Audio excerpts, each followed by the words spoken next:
Randy Bachman, he never really achieved guitar hero status. I kind of think he's like the Rodney Dangerfield of classic rock guitar. Gets no respect. But he taught me a few things I use to this very day, and they're easy and very effective, so let's check them out. When I was growing up listening to music, I was highly influenced by two people, my brother and my cousin. They were both older than I was, and they were into classic rock. So I basically heard the bands that they heard. One day I was on a family trip to Montreal, and they had this animatronic Wolfman, and he was singing Clap for the Wolfman. I love that song. And when I came back home, I went over to my friend's house, Steve, and I told him about it. He said, "Oh yeah, that's the Guess Who. They're great." And Steve was Canadian. That's how he knew about it. So I borrowed the album The Best of the Guess Who from him, and I realized a few things. Number one, I really like the songs, and I hadn't heard a lot of them like No Time or Laughing or a few others we'll talk about today. The second thing I realized was I love the guitar playing, especially on the first side, and it was really versatile. It went from like classic rock type stuff to almost jazzy stuff. The third thing I realized was that it was Randy Bachman playing that stuff. Until then, I hadn't put it together that it was the same guy in the Guess Who and Bachman Turner Overdrive. Now, even though he didn't really achieve guitar hero status, he had some really great riffs and well-known riffs too, like American Woman.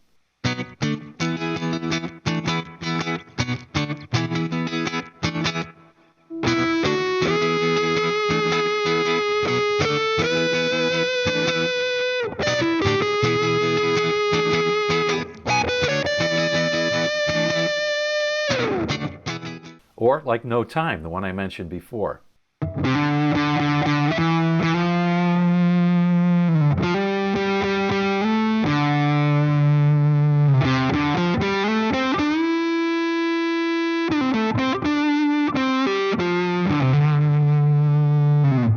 But he also had some great riffs after he left the Guess Who, and he was in Bachman Turner Overdrive, like this one, Let It Ride.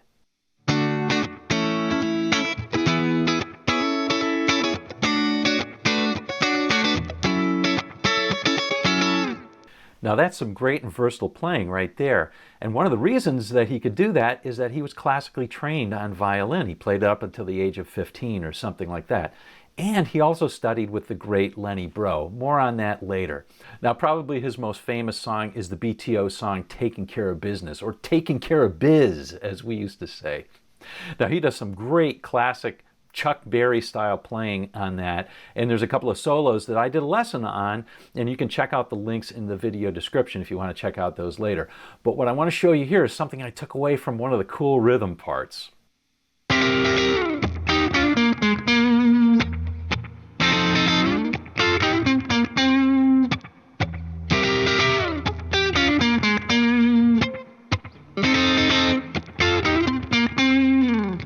And if you've been living under a rock for the past 40 years, here's how it sounds with the other rhythm guitar part.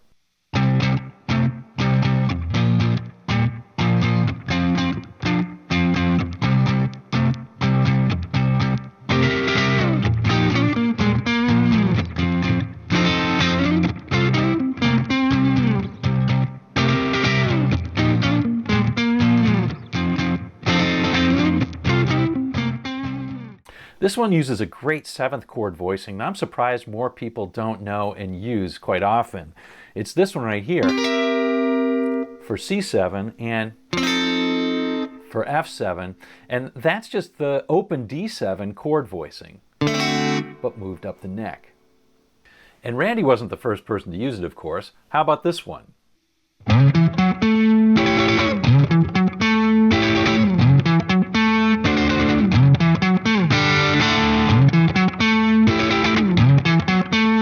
Or how about this one?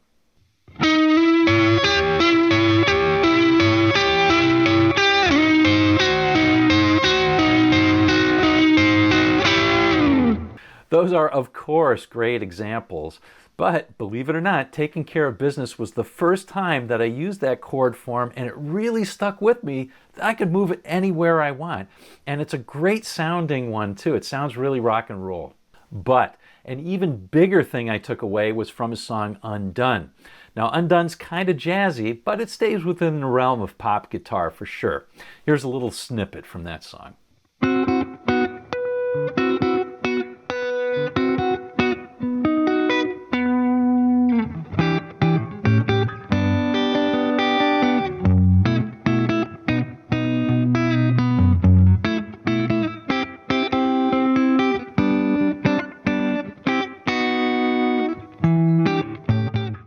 Now that song has some cool chords in it for sure, but the main thing that I took away, it was the gateway for me to learn hybrid picking, playing with pick and fingers.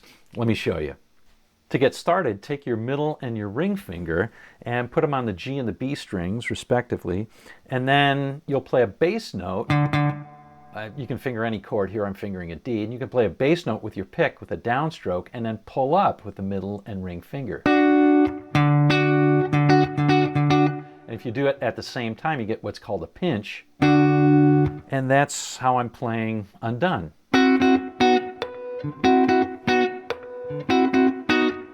Now, once you get going, you can take this to extremes like Albert Lee or Danny Gatton. But to get started, this is a great technique, that little claw technique. Now, incidentally, I didn't just pick up this guitar for no reason at all. I picked it up because there's no middle pickup like there is on a Strat, and that can really hurt when you're just starting out and you smash your fingers about it. It can give you some ouches, so that's why a Tele or a Les Paul even is good to start out on. Years later, a jazz guitarist friend of mine was showing me a bunch of things, and he was amazed that I already knew this. Well, I learned it from Randy, from Undone, and from looking out for number one. If you want to learn more tricks from the masters of classic rock, click here.